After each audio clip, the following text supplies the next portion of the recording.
they rounded up all of the textbooks and brought them into a room and kind of went through and censored the information that they thought was sensitive.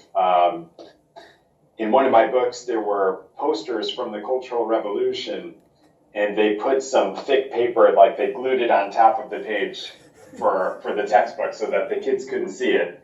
And of course, the kids immediately took out their flashlights and figured out how to read. You know, they were way more interested than they would have been if they hadn't censored it.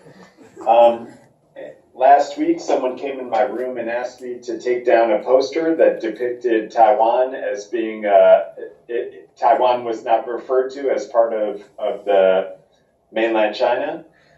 But for the most part, nobody really checks on us very often.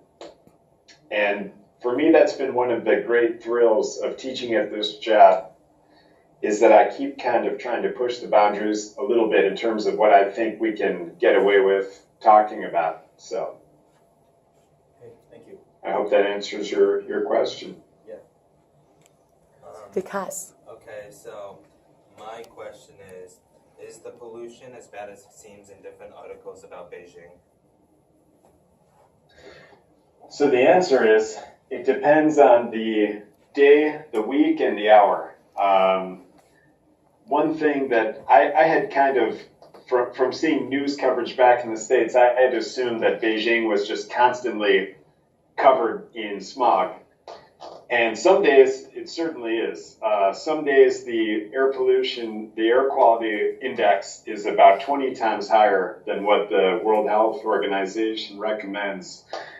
But then the wind might start to blow, and within 30 minutes, the air is as clean as it would be in Chicago.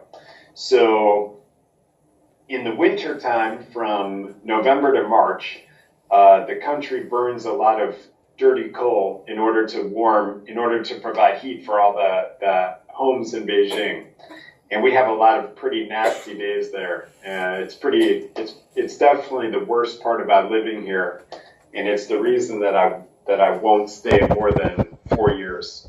But then we also have amazing days. Usually in the fall and the spring, most days are better than not. I run outside, we ride bikes. So the average day, if you average out all the days of the year, the average day is slightly polluted. And then we have some days that are really polluted, some days that are not. So.